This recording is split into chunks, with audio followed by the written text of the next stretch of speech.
Chapter 63. Experiment. Thomas Edison, inventor of the phonograph, the light bulb, motion pictures, and many other things electric, once wrote an incredibly insightful memo to his salespeople. I've read the memo in Edison's own handwriting, and it convinces me of a genius that extended far beyond his understanding of electricity. Thomas Edison understood advertising, and Thomas Edison understood people. Edison writes, "The art of selling goods is as difficult to acquire as any other art. The proper methods can be acquired only by a multiplicity of actual experiments, and the one who tries the greatest variety of experiments will become, finally, a master of the art." The secret to becoming better at selling, it seems, is to experiment. Contrary to what you might be thinking, an experiment is not an event. Experimentation is a perspective, a way of watching what happens and asking, "What have I learned?" Then attempting to implement what you have learned, observing the result and asking once more, "What have I learned?"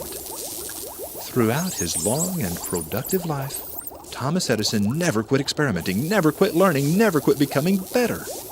With this in mind, is it any wonder he discovered the wonderful things he found?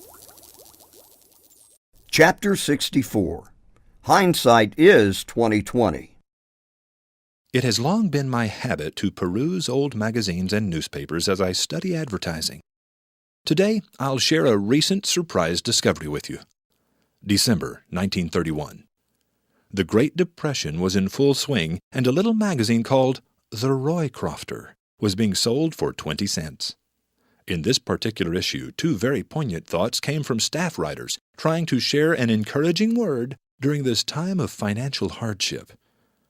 The first one wrote, "If you and I weren't smart enough in May 1929 to see the signs of the coming economic crash which was to occur in 6 short months, signs which were there in front of our eyes as plain as day, what makes us think we're smart enough to see today's signs of returning prosperity?"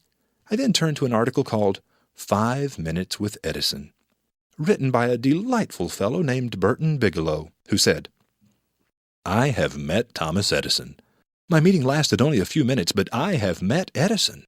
My children shall hear of it, and my children's children. I shall probably tell the story over and over again, enlarging upon it each time, until I begin remembering things which never happened." Bigelow makes a casual comment midway through the article, however, that not only startled me, but immediately made me recall the earlier staff writer's comment about not being able to read the signs which were there in front of our eyes as plain as day. Describing Edison's laboratory, he wrote, "Around the room were many young Japanese boys functioning as Edison's youthful laboratory assistants. Why mostly Orientals, I never knew, but there they were." There they were indeed, Mr. Bigelow, and they're still here today. If you can hear me, Mr. Bigelow, those youthful laboratory assistants continued their studies long after old Tom Edison passed away, and it appears they will soon control the worldwide manufacture of electronic appliances. Each year, there are fewer and fewer electronic items manufactured in the United States. The signs were there in front of our eyes, as plain as day. What signs are in front of your eyes today? Success is often the result of noticing what others have overlooked. What might you be overlooking now? Chapter 65. The Secret of Jack. The doctor said my physical symptoms were the result of a life-threatening level of stress. He said my body was convinced that I was engaged in mortal combat, a fight to the death. I was 26. 5 months earlier, I had become general manager of a business that was much bigger than I was. At the office every morning by 7 a.m. and rarely home before the late evening news, I was working harder than I had ever worked in my life. Though the members of my staff were anxious to do their parts, I was doing all the important things myself, and it seemed that far too many things were important. Does this story sound familiar? Somewhere I had heard, if you want a thing done right, you've got to do it yourself, and I had agreed. The result of this mindset was 5 months of crisis, pandemonium, chaos, and anarchy, ending in physical exhaustion and mental collapse.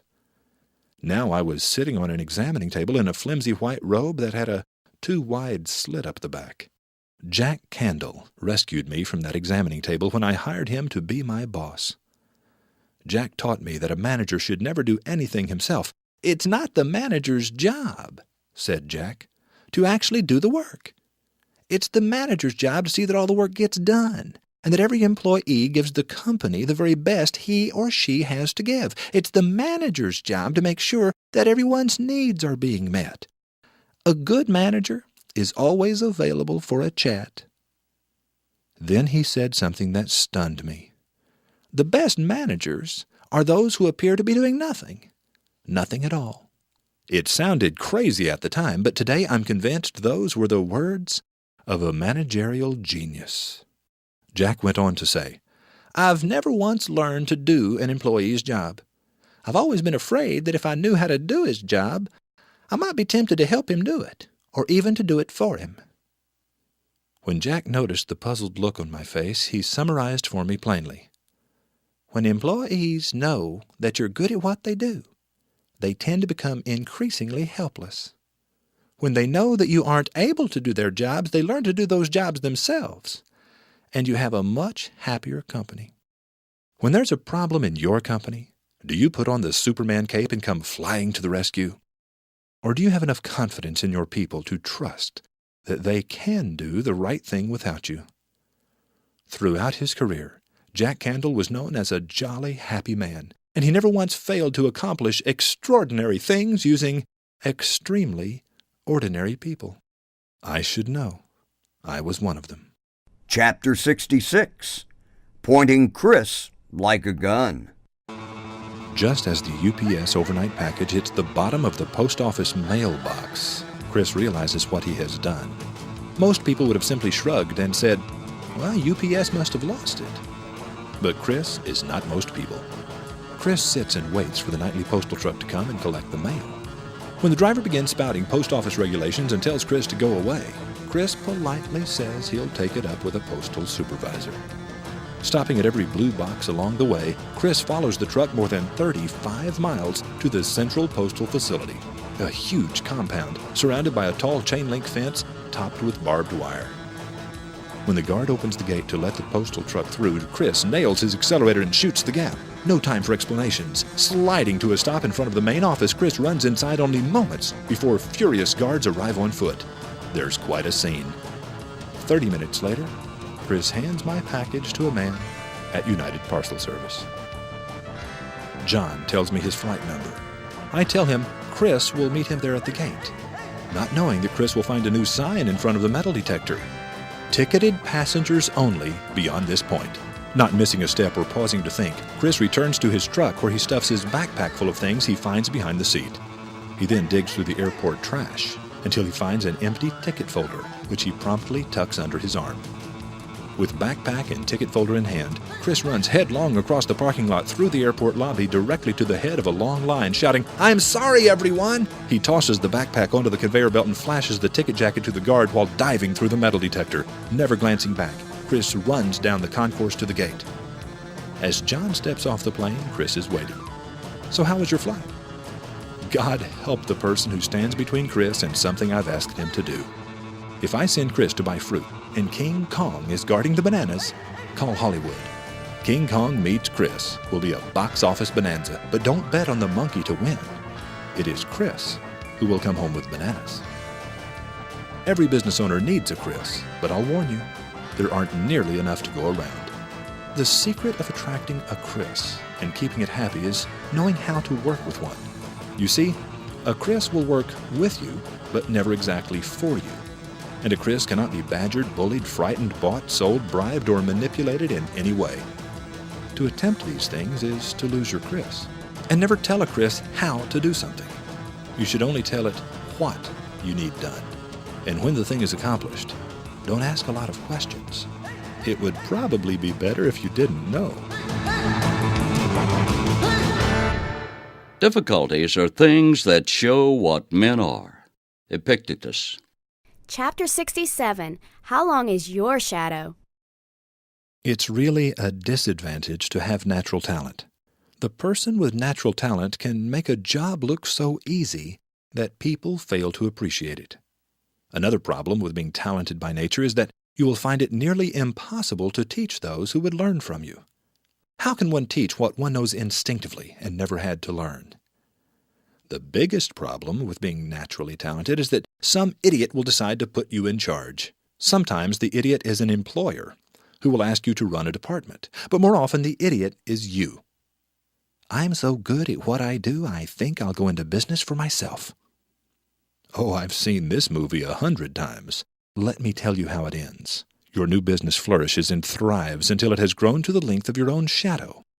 The problem is that it doesn't stop there. Soon you have to work impossible hours just trying to keep up, but the business is now bigger than you are. Each week is filled with long hours, no days off, and phones ringing off the hook with customers calling to check on progress. You spend so much time trying to train the people you've hired that you finally decide it's easier to do it all yourself. But you can no longer do it all yourself, so you stare at the ceiling in the dark of night and ask, do I own a business, or does it own me? The polite knocking of opportunity has now become the relentless pounding of obligation. You were prepared to defeat a monster named failure. But how can you overcome this beast called success? As you look around in bewilderment, you realize America is full of business people just like you, each of whom has built a company a little beyond the length of his own shadow. The movie ends with a close-up of you staring into the camera, and the credits begin to roll as the light slowly fades into deep darkness around you. Every time I watch this movie, I want to rewrite the ending.